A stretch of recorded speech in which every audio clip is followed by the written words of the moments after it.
ಇನ್ನು ಮೊನ್ನೆ ಚಿನ್ನಸ್ವಾಮಿ ಸ್ಟೇಡಿಯಂನ ಬಳಿ ಆಗಿರುವಂತಹ ದುರಂತ ಇದೆಯಲ್ಲ, ಆ ವಿಚಾರವಾಗಿರುವಂತಹ ರಾಜಕೀಯ ಜಟಾಪಟಿಗಳು ಮುಂದುವರಿತಾ ಇದೆ. ಹೌದು, ಒಂದಲ್ಲ ಅಂತ ಮೂರು ರೀತಿಯಾದಂತಹ ತನಿಖೆ ನಡೀತಾ ಇದೆ. ಮತ್ತೊಂದು ಕಡೆ ಕೋರ್ಟ್ನಲ್ಲೂ ಕೂಡ ಇವತ್ತು ಬಹಳ ಪ್ರಮುಖವಾದಂತಹ ಸಂಗತಿಗಳು ನಡೆದಿದೆ. ಅದೇನು ಅನ್ನೋದನ್ನ ನಿಮ್ಮ ಮುಂದೆ ಇಡ್ತೀವಿ. ಅದಕ್ಕಿಂತ ಮುನ್ನ ನಡೀತಾ ಇರುವಂತಹ ರಾಜಕೀಯ ಕೆಸರಿನ ಚಾಟ ಏನು? ಮುಖ್ಯಮಂತ್ರಿಗಳಂತೂ ಮಾತೆತ್ತಿದ್ರೆ ಇದು ವಿಧಾನಸೌಧದಲ್ಲಿ ಆಗಿರೋದಲ್ಲ, ಸ್ಟೇಡಿಯಂನಲ್ಲಿ ಆಗಿರೋದು, ಇದಕ್ಕೂ ನಂಗೂ ಸಂಬಂಧ ಇಲ್ಲ ಅಂತ ಹೇಳ್ತಿದ್ದಾರೆ. ಆದ್ರೆ ಇದೇ ನಿಮಗೂ ಆಗಿರುವಂತಹ ಘಟನೆಗೂ ಸಂಬಂಧ ಇದೆ ಅಂತೇಳಿ ಮೇಲಿನ ಮೇಲೆ ಪ್ರತಿಪಕ್ಷಗಳು ಕೆಲವು ವಿಚಾರಗಳನ್ನ ಮುಂದಿಟ್ಟು ನಿರೂಪಿಸುವ ಪ್ರಯತ್ನವನ್ನ ಮಾಡ್ತಾ ಇವೆ. ಇದೆಲ್ಲದರ ಜೊತೆಗೇನೆ ಹೈಕಮಾಂಡ್ ಇದೀಗ ದೆಹಲಿಗೆ ಬರುವಂತೆ ಬುಲಾವ್ ಕೊಟ್ಟಿರೋದು. ಡಿಸಿಎಂ ಡಿ ಕೆ ಶಿವಕುಮಾರ್ ಇವತ್ತು ಹೋಗಿದ್ದಾರೆ, ಇವತ್ತು ಸಂಜೆ ಬರ್ತಾರೆ, ಮತ್ತೆ ನಾಳೆ ಸಿಎಂ ಜೊತೆಗೆ ಹೋಗೋರಿದ್ದಾರೆ. ಹೀಗಾಗಿ ಹೈಕಮಾಂಡ್ ಕೂಡ ಈ ಪ್ರಕರಣವನ್ನ ಅದೆಷ್ಟು ಸೀರಿಯಸ್ ಆಗಿ ತೆಗೆದುಕೊಂಡಿದೆ. ಅವ್ರಿಗೆ ಸಿಕ್ಕಿರುವಂತಹ ಮಾಹಿತಿಯನ್ನ ಆಧರಿಸಿ ಈಗಿರುವಂತಹ ಕರೆದಿರುವಂತಹ ನಾಯಕರುಗಳನ್ನೇ ಏನ್ ತರಾಟೆಗೆ ತೆಗೆದುಕೊಳ್ತಾರೋ, ಮಾಹಿತಿಯನ್ನ ಪಡೆದುಕೊಳ್ತಾರೋ, ಏನ್ ನೆಕ್ಸ್ಟ್, ಈ ರೀತಿಯಾದಂತಹ ಕುತೂಹಲ ಮೂಡಿಸ್ತಾ ಇದೆ. ಬನ್ನಿ ಇದಕ್ಕೆ ಸಂಬಂಧಪಟ್ಟಾಗ ರಿಪೋರ್ಟ್ ನೋಡ್ಕೊಳ್ಳೋಣ. ಸರ್ಕಾರ ಎಲ್ಲಿ ತಪ್ಪು ಮಾಡಿದೆ? ಕ್ರಿಕೆಟ್ ಸ್ಟೇಡಿಯಂಗೂ ನನಗೆ ಸಂಬಂಧ ಇಲ್ಲ. ಕತ್ತೆ ಕಾಯ್ತಾ ಇರ್ತಾರೆ ನಿಮ್ಮ ಇಂಟೆಲಿಜೆನ್ಸ್ ಹಂಗಾರೆ ಎದಕ್ಕಿದ್ದಾರೆ ಅವರು? ಈ ಕಾರ್ಯಕ್ರಮ ಮುಗಿಯೋವರೆಗೂ ಘೋಷ ಮಾಡಿದವ್ರೆ. ಜವಾಬ್ದಾರಿ ಮುಖ್ಯಮಂತ್ರಿ ಮತ್ತು ಡಿಸಿಎಂ ಸಂಬಂಧ ಇದ್ದಂದ್ರೆ ರಾಜೀನಾಮೆ ಕೊಡ್ಬೇಕಾಗತ್ತೆ ಅವರು.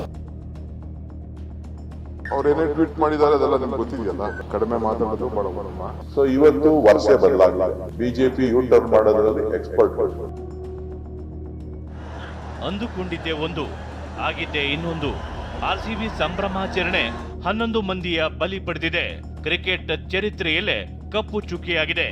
ಡಿಸಿಪಿ ಲೆಟರ್ ಕೋಲಾಹಲ ಸೃಷ್ಟಿಸಿದೆ. ಸರ್ಕಾರದ ಪ್ರಾಯೋಜಿತ ಕೊಲೆ ಅಂತ ವಿಪಕ್ಷಗಳು ಮುಗಿಬಿದ್ದಿವೆ. ಈ ಪ್ರಕರಣ ಇದೀಗ ಹೈಕಮಾಂಡ್ ಅಂಗಳಕ್ಕೂ ತಲುಪಿದ್ದು ರಾಜ್ಯ ಕಾಂಗ್ರೆಸ್ ಸರ್ಕಾರವನ್ನ ಇಕ್ಕಟ್ಟಿಗೆ ಸಿಲುಕಿಸಿದೆ.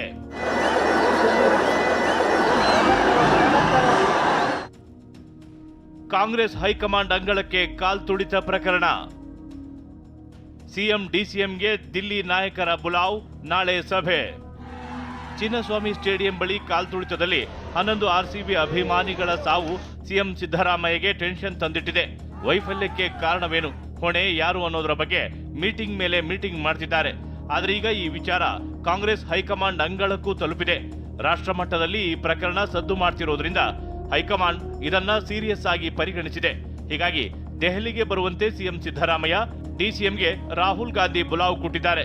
ನಾಳೆ ದೆಹಲಿಯಲ್ಲಿ ಸಿಎಂ ಡಿಸಿಎಂ ಹೈಕಮಾಂಡ್ಗೆ ಇಂಚಿಂಚು ವರದಿ ಒಪ್ಪಿಸಲಿದ್ದಾರೆ.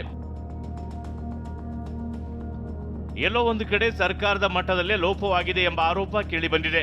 ಇದರಿಂದ ಕಾಲ್ತುಳಿತ ದುರಂತದ ಬಗ್ಗೆ ಕಾಂಗ್ರೆಸ್ ಹೈಕಮಾಂಡ್ ಅಸಮಾಧಾನಗೊಂಡಿದೆ. ಹೀಗಾಗಿ ನೇರವಾಗಿ ಸಿಎಂರಿಂದಲೇ ಮಾಹಿತಿ ಪಡೆಯಲು ನಿರ್ಧರಿಸಲಾಗಿದೆ. ಇದೇ ಕಾರಣಕ್ಕೆ ನಾಳೆ ಹೈಕಮಾಂಡ್ ಜೊತೆ ಸಿಎಂ ಸಿದ್ದರಾಮಯ್ಯ ಮಾತುಕತೆ ನಡೆಸಲಿದ್ದಾರೆ. ಈಗಾಗಲೇ ಫೋನ್ ಮೂಲಕ ವೇಣುಗೋಪಾಲ್ಗೆ ಸಿಎಂ ಡಿಸಿಎಂ ಮಾಹಿತಿ ನೀಡಿದ್ದಾರೆ. ನಾಳೆ ಹೈಕಮಾಂಡ್ ಸಭೆಯಲ್ಲಿ ಲೋಪದೋಷದ ಬಗ್ಗೆಯೂ ಸಮಾಲೋಚನೆ ನಡೆಸುವ ಸಾಧ್ಯತೆ ಇದೆ. ಈ ಪ್ರಕರಣದಿಂದ ರಾಷ್ಟ್ರೀಯ ಮಟ್ಟದಲ್ಲಿ ಕಾಂಗ್ರೆಸ್ಗೆ ಮುಜುಗರವಾಗಿದೆ. ಹೀಗಾಗಿ ಕಾಲ್ತುಳಿತ ಪ್ರಕರಣದಲ್ಲಿ ಖುದ್ದು ರಾಹುಲ್ ಗಾಂಧಿಯೇ ಮಧ್ಯ ಪ್ರವೇಶಿಸಿದ್ದಾರೆ ಎನ್ನಲಾಗಿದೆ. ಕಾಲ್ತುಳಿತ ದುರಂತದ ಬಗ್ಗೆ ನಾಳೆ ರಾಹುಲ್ಗೆ ಸಿಎಂ ಡಿಸಿಎಂ ವಿವರಣೆ ನೀಡಲಿದ್ದಾರೆ. ಸರ್ಕಾರದ ತಪ್ಪಿಲ್ಲ ಎಂದ ಸಿಎಂ ವಿರುದ್ಧ ದೋಸ್ತಿಗಳ ಪ್ರಹಾರ. ಯಾರ್ಯಾರು ತಪ್ಪಿತಸ್ಥರಿದ್ರೆ ಅವ್ರ ಮೇಲೆಲ್ಲ ಕ್ರಮ ತಗೊಂಡಿದ್ದೀವಿ. ಸರ್ಕಾರ ಎಲ್ಲಿ ತಪ್ಪು ಮಾಡಿದೆ? ಈ ಘಟನೆ ಸಂಭವಿಸಬಾರ್ದಾಗಿತ್ತು.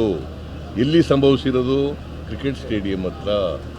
ನನ್ನ ಕ್ರಿಕೆಟ್ ಸ್ಟೇಡಿಯಂಗೂ ನನಗೆ ಸಂಬಂಧ ಇಲ್ಲ. ಕಾಲ್ತುಳಿತ ಪ್ರಕರಣದಲ್ಲಿ ನಮ್ಮ ತಪ್ಪಿಲ್ಲ. ಚಿನ್ನಸ್ವಾಮಿ ಸ್ಟೇಡಿಯಂ ಕಾರ್ಯಕ್ರಮದ ಬಗ್ಗೆ ಪೊಲೀಸ್ ಕಮಿಷನರ್ ತಮಗೆ ಮಾಹಿತಿಯನ್ನೇ ನೀಡಿರಲಿಲ್ಲ ಎಂದು ಸಿಎಂ ಸಿದ್ದರಾಮಯ್ಯ ಹೇಳಿದರು. ಇದಕ್ಕೆ ಬಿಜೆಪಿ ಜೆಡಿಎಸ್ ನಾಯಕರು ಹರಿಹಾಯ್ದಿದ್ದಾರೆ. ಕೇಂದ್ರ ಸಚಿವ ಕುಮಾರಸ್ವಾಮಿ ಟ್ವೀಟ್ ಮಾಡಿ, ಸಿದ್ದರಾಮಯ್ಯನವರೇ, ನೀವು ಕರ್ನಾಟಕದ ಮುಖ್ಯಮಂತ್ರಿಯೋ ಅಥವಾ ವಿಧಾನಸೌಧ ಮೆಟ್ಟಿಲುಗಳಿಗಷ್ಟೇ ಮುಖ್ಯಮಂತ್ರಿಯೋ? ದಯವಿಟ್ಟು ಹೇಳಿ. ದುರಂತದ ಹೊಣೆ ಪೊಲೀಸರ ಮೇಲೆ ಹಾಕಿ ಕೈ ತೊಳೆದುಕೊಳ್ಳುವುದು ಎಷ್ಟು ಸರಿ ಅಂತ ಪ್ರಶ್ನಿಸಿದ್ದಾರೆ. ಸಾವಿನ ಬಗ್ಗೆ ಪೊಲೀಸ್ ಆಯುಕ್ತರು ಹೇಳಿಲ್ಲ ಅಂತ ಸಿಎಂ ಹೇಳಿದ್ದಾರೆ. ನಿಮ್ಮ ಕಾರ್ಯಕರ್ತರಾಗಿರುವ ಎಡಿಜಿಪಿ ನಿಂಬಾಳ್ಕರ್ ಏನ್ ಮಾಡ್ತಿದ್ರು? ನಿಮ್ಮ ಇಂಟೆಲಿಜೆನ್ಸ್ ಅಧಿಕಾರಿಗಳು ಯಾಕೆ ತಿಳಿಸಲಿಲ್ಲ ಅಂತ ಪ್ರಹ್ಲಾದ್ ಜೋಶಿ ಪ್ರಶ್ನಿಸಿದ್ದಾರೆ. ನಿಮ್ಮ ತಪ್ಪೇ ಇಲ್ಲ ಅಂದ್ರೆ ಹಾಲಿ ಜಡ್ಜ್ ನೇತೃತ್ವದಲ್ಲಿ ತನಿಖೆ ಮಾಡಿಸಿ ಅಂತ ಆರ್ ಅಶೋಕ್ ಒತ್ತಾಯಿಸಿದ್ದಾರೆ. ನಿಮಗೆ ಗೊತ್ತೇ ಇಲ್ಲ ಅಂದ್ರೆ 1 ನಿಮಿಷವೂ ಸಿಎಂ ಆಗಿ ಮುಂದುವರಿಯಲು ನೈತಿಕತೆ ಇಲ್ಲ ಅಂತ ಜಗದೀಶ್ ಶೆಟ್ಟರ್ ವಾಗ್ದಾಳಿ ನಡೆಸಿದ್ದಾರೆ. ಜವಾಬ್ದಾರಿ ಅದು 3 ಗಂಟೆ 10 ನಿಮಿಷಕ್ಕೆ ಬೋರಿಂಗ್ ಹಾಸ್ಪಿಟಲ್ ಅವ್ರು ಮೊದಲೇ ಡೆತ್ ಅನೌನ್ಸ್ಮೆಂಟ್ ಮಾಡಿದ ನಂತರ ಇವ್ರನ್ನ ಕತ್ತಿ ಕಾಯ್ತಾ ಇತ್ತ ನಿಮ್ಮ ಇಂಟೆಲಿಜೆನ್ಸ್ ಹಂಗಾರೆ ಎದಕ್ಕಿದ್ದಾರೆ ಅವರು 3 ಹೊತ್ತಕ್ಕೆ ಆದ ನಂತರ ಇಲ್ಲಿ ನೀವು ಸೆಲ್ಫಿ ತೆಗೆಸ್ಕೊಟ್ಟು ನಿಂತೀರಿ ನೀವು ನಿಮ್ಮ IAS ಅಧಿಕಾರಿಗಳು ನಿಮ್ಮ ಮಂತ್ರಿಗಳ ಮಕ್ಕಳು ಮೊಮ್ಮಕ್ಕಳು what is this nonsense it is happening Chinnaswamy ಸ್ಟೇಡಿಯಂಗೆ ಪರ್ಮಿಷನ್ ಕೊಟ್ಟವ್ರು ಯಾರು? ಇದೇ DPR ಅವ್ರು ಕೊಟ್ಟಿದ್ದಾರೆ, ಇದೇ ಪೊಲೀಸ್ ಅವ್ರು ಕೊಟ್ಟಿದ್ದಾರೆ. ಪೊಲೀಸರು ಯಾರ ಕಡೆ ಬರ್ತಾರೆ? ಇಂಟೆಲಿಜೆನ್ಸ್ ಯಾರ ಕಡೆ ಇದೆ? ಇದೇ ಸಿದ್ದರಾಮಯ್ಯನವ್ರ ಕೈಲೇ ಇದೆ. ಎಲ್ಲ ಮಾಡಿರೋವಂಥದ್ದು ಸರ್ಕಾರನೇ. ಚಿನ್ನಸ್ವಾಮಿ ಸ್ಟೇಡಿಯಮ್ಮು ಅವ್ರ ಪಾಡಿಗೆ ಅವ್ರು ಬಿಟ್ಟುಬಿಟ್ಟಿದ್ರೆ ಅಲ್ಲಿ ಏನು ಗೊಂದಲನೇ ಆಗ್ತಾ ಇರಲಿಲ್ಲ. ಇಲ್ಲಿಂದ ಫೋನ್ ಮಾಡಿ ಈ ಕಾರ್ಯಕ್ರಮ ಮುಗಿಯೋವರೆಗೂ ಒಂದು ಗೇಟು ತೆಗಿಬಾರ್ದು ಅಂತ ಆದೇಶ ಮಾಡಿದವ್ರು ಯಾಕೆ? ಈ ಶೋ ಮಾಡ್ಲಿಕ್ಕೆ ಹೋಗಿ 11 ಜನ ಅಮಾಯಕರು ಸತ್ರಲ್ಲ. ಇದಕ್ಕೆ ಜವಾಬ್ದಾರಿ ಯಾರು? ಇದಕ್ಕೆ ಜವಾಬ್ದಾರಿ ಪೊಲೀಸ್ ಕಮಿಷನರು ಮತ್ತು ಪೊಲೀಸ್ ಆಫೀಸರ್ ಅವರಲ್ಲ. ಜವಾಬ್ದಾರಿ ಮುಖ್ಯಮಂತ್ರಿ ಮತ್ತು DCM ಇಬ್ರು ಜವಾಬ್ದಾರಿ ಇರ್ತಾರೆ. ಅದಕ್ಕೆ ಸಂಬಂಧ ಇಲ್ಲ ಅಂತ, ಸಂಬಂಧ ಐತಂದ್ರೆ ರಾಜೀನಾಮೆ ಕೊಡ್ಬೇಕಾಗತ್ತೆ ಅವರು.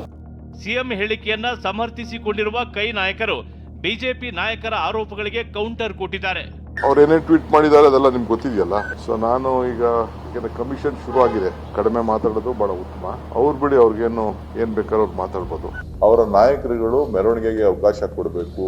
ನೀವು ಕೊಡ್ತಾ ಇಲ್ಲ, ಕ್ರೀಡಾಭಿಮಾನಿಗಳಿಗೆ ಅವಮಾನ ಮಾಡ್ತಾ ಇದ್ದೀರಿ, ನಿಮ್ ಕೈಯಲ್ಲಿ ನಡ್ಸಕ್ಕಾಗಲ್ವಾ, ಈ ರೀತಿಯ ಟ್ವೀಟ್ಗಳನ್ನ ಮಾಡಿರ್ತಕ್ಕಂಥದ್ದು ನಿಮ್ಮ ದಾಖಲೆಗಳಲ್ಲಿದೆ. ಸೊ ಇವತ್ತು ವರ್ಷೆ ಬದಲಾಗಿದೆ. ಈ ವರ್ಷೆ ಬದಲಾಗಿರುವಂತದ್ದು ಇದೇನು ಹೊಸತೇನಲ್ಲ. ಬಿಜೆಪಿ ಟರ್ನ್ ಮಾಡೋದ್ರಲ್ಲಿ ಎಕ್ಸ್ಪರ್ಟ್ಗಳು ಇರ್ಬೋದು. ಇದ್ರ ಸಂಬಂಧ ಏನಾರ ವರದಿ ಕೇಳಿರ್ಬೋದು, ಇದೇನು ಘಟನೆ ಆಗಿದೆ ಅಲ್ಲ, ಇದ್ರ ಕರೆಸಿರ್ಬೋದು, ಕೇಳ್ಬೋದು. ಯಾಕಂದ್ರೆ ಅವ್ರಿಗೂ ಜವಾಬ್ದಾರಿ ಇದೆಯಲ್ಲ, ಹೈಕಮಾಂಡ್ ಜವಾಬ್ದಾರಿ ಇದೆ. ಮುಂದೆ ಆಗದಂಗೆ ನೋಡ್ಕೊಳ್ಳಿಕ್ಕೆ ಸಲಹೆ ಸೂಚನೆ ಕೊಡ್ಬೋದು. ಕಾಲ್ತುಳಿತ ಪ್ರಕರಣದಲ್ಲಿ ಗೃಹ ಸಚಿವ ಪರಮೇಶ್ವರ್ ರಾಜೀನಾಮೆಗೆ ಒತ್ತಡ ಕೇಳಿ ಬರ್ತಿದೆ. ಆದರೆ ಪರಮೇಶ್ವರ್ ಅವರು ಈ ಬಗ್ಗೆ ತಿಳಿಸಿದ್ದು, ನನ್ನ ಖಾತೆ ಬದಲಾವಣೆಗೆ ಸಿಎಂ ಬಳಿ ಕೇಳಿಲ್ಲ ಅಂತ ಸ್ಪಷ್ಟಪಡಿಸಿದ್ದಾರೆ. ನನಗೆ ಖಾತೆ ಬದಲಾವಣೆ ಆಗಲಿ ಇವೆಲ್ಲ ಸವಾಲುಗಳು ನಮಗೆ, ನಾವು ಎದುರಿಸ್ಬೇಕಲ್ವಾ. ಕವರ್ಡ್ಸ್ ಥರ ಓಡಿ ಹೋಗೋದಲ್ಲ, ಇದನ್ನ ಎದುರಿಸ್ಬೇಕು. ಅಂಥದ್ರಲ್ಲಿ ನಾನು ಯಾವುದನ್ನು ಕೇಳಿಲ್ಲ, ಮುಖ್ಯಮಂತ್ರಿಗಳ ಹತ್ರ ಈ ವಿಚಾರವನ್ನೇ ಮಾತಾಡಿಲ್ಲ ನಾನು. ಅದರಿಂದ ಅದು ಸತ್ಯಕ್ಕೆ ದೂರವಾಗಿರ್ತಕ್ಕಂಥದ್ದು. ಅದೇನೇ ಇರಲಿ, ಕಾಲ್ತುಳಿತ ಘಟನೆ ಕಾಂಗ್ರೆಸ್ ಸರ್ಕಾರಕ್ಕೆ ನುಂಗಲಾರದ ತುತ್ತಾಗಿದೆ.